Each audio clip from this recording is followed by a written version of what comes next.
Hey, so I guess it's time to share my story, right? My tired of corporate story. And I know this is a story that many of you that are viewing this email, if you're Googling and you're trying to find out about network distribution, network marketing, MLMs, you're looking for information and you're trying to find legitimate, honest people to share with you whether or not you should or should not get involved with the company, okay? So I'm going to share my experience. I've served 16 years in corporate banking with one of the nation's largest banks. They're a Fortune 100 bank. And I decided last year to resign as vice president with that bank and take a position with a smaller community owned bank, okay? And that was the demise of my career. Hear me again. That was the demise of my career. I now understand why people hold on to safety nets. Because once you step outside of that safety net, there are lions, tigers, and bears, oh my, waiting to have at you. So that I understand. My argument and my plea to anyone that's looking at this information is that instead of being content with a paycheck, a good job, right? That's what I had. I had a good job. Jobs are just on bills, just over broke. What happens with when that service is interrupted? I like to say about doctors, they can only see one patient at a time. And what if something happens to their hands or their legs and they can't go into work? What happens then? What happens to that income? Yeah, there's insurance, but what happens on a long-term basis? What happens to a dentist who injures their hands? You just think about these things, right? So what I'm trying to say is that everybody needs some type of insurance. We insure our cars, we insure our homes, we insure our lives, okay? So if something happens to us, then the beneficiaries of our policies don't have to worry as much. They can take care of the things that we weren't able to take care of while we were living. So what this is, you can look at it as a plan of insurance of your income. There are many network distribution companies out there, many upon many upon many, okay? And I don't knock, I love it as a form of growing business because basically it's organic growth. In a nutshell, you get paid to gossip, okay? So research the company that you have. I know a lot of you are hearing pyramid scheme. Every time you go talk to somebody else, one of those pyramid things. I always ask, what is a pyramid? Okay, to me, the pyramid that I just dealt with in corporate when it reared its ugly head. Okay, well, and I'll back up a little bit. I was told that we had a meeting, a sales meeting. Okay, listen to this for my corporate people that are vice president, right? Vice president of the bank. Go check my LinkedIn. You will see my resume and my experience. And talk to people that know me. But we had a meeting and they said that they were 20 positions over budget. Basically, they had overhired by 20 people, okay?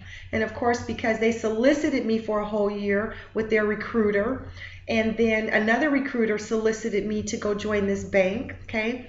They had plenty of information on my background and who I was, okay? Well, they had overhired by 20 people. Where they say first one, last one hired, first one fired. That's exactly what happened. But the cold, callous piece of this, and you have to excuse me, I will always be as politically correct as I can be. But anytime you start messing with my income, I'm a single mother of two, and anytime you start messing with my income, my candidness can come out a little bit looser, okay? So they were so cowardly that instead of just saying, listen, while we just had this meeting, instead of just saying we have overhired and we need to cut back on our expenses, we gave you a pretty decent salary. We can knock out X amount of positions that we've overhired for by just cutting you out the picture, okay? Instead of them saying that, they waited till I got approval on definitely a $6 million deal. We had another $7 million in the works, okay?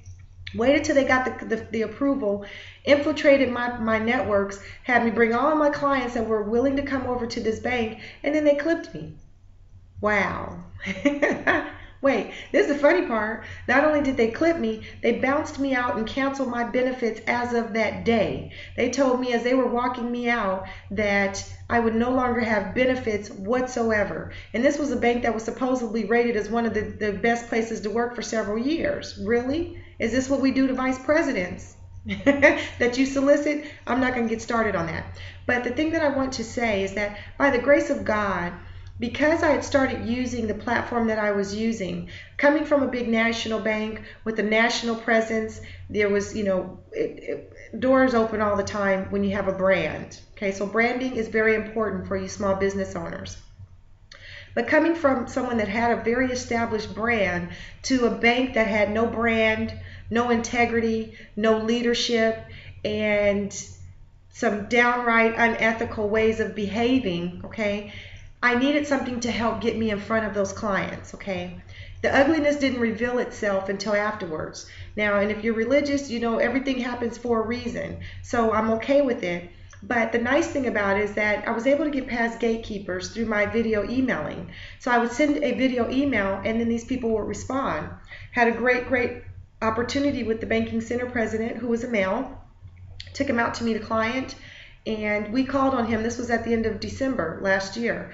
Called on him all through December, through January. By February, you know, I'm calling and emailing. There's nothing. It was a great appointment. I thought we landed it. I knew for sure we had the deal. It was, you know, a pretty large, sizable deal, and I just knew we had it.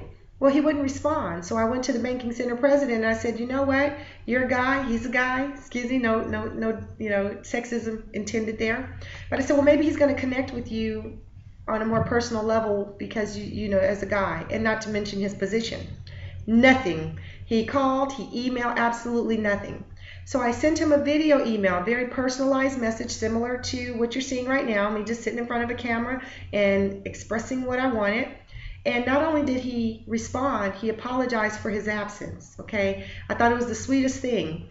Now, the nice thing about the platform that I am marketing, you actually get real-time reporting and analytics on the back end. So it let me know exactly when that, it lets you know that you have a live lead before that lead even contacts you. How about that? That is an amazing, powerful thing, so that when that customer calls you, after you get your analytical reports, and letting you know it's in real time as well, then you already know what's going on, right? You've seen what happened to your email. You've seen that they've gone to your website. This is a live lead. They don't even know they're a lead yet. They're still poking around, and you're just ready to go ahead and tee it up and hit it out the park. So that's what I did. It helped build the brand for the bank as well. So it was getting in numerous doors, and it was very, very effective in building those communications and staying in touch with my clients. It was funny because the banking center president, anytime we had a problem with a client, he'd say, you need to go send one of those video email things. So it was very, very good. And by the grace of God, because it's on a platform that allows you to get paid through gossiping, which is what network distribution is, and I want to put it in perspective for you, think about the last movie that you saw that was really good. What did you do after you saw that movie? 9 times out of 10, you got on the phone, you got on your Facebook, you got on your Instagram, you got on your Twitter, but you shared it with someone. You told them how good of a movie that is. What about a restaurant? When's the last time you went and had a good meal? What do? Oh, you have to go try this. This was absolutely delicious. So you just word of mouth advertised for these companies, for these brands, for these businesses that may never pay you $1 back, right? So network distribution, network marketing, multi-level marketing, it's all in a nutshell getting paid to gossip, getting paid to share an opportunity with someone else. Now, I always caution people, you need to research the company. I don't care about bad reviews. Everybody's always going to put some bad stuff out there about, you know, companies. Every company you think of, there's going to be something bad out there. So that's just going to be the nature of the game. But when you start looking at the comments and there's representatives that are talking bad, and they're talking bad about the people that represent the company, and the person that you're talking to has a shady character, now that's where I'd say to kind of, you know, slow your roll a little bit. But do your research. Know that network distribution is not a pyramid scheme. It's not a scam. If you want to really research these companies, go to dsa.org. D as in David, S as in selling, A as in associates. Okay, I should have just said that. It's directsellingassociation.org. What that website does is it is the police for direct selling, for word of mouth companies.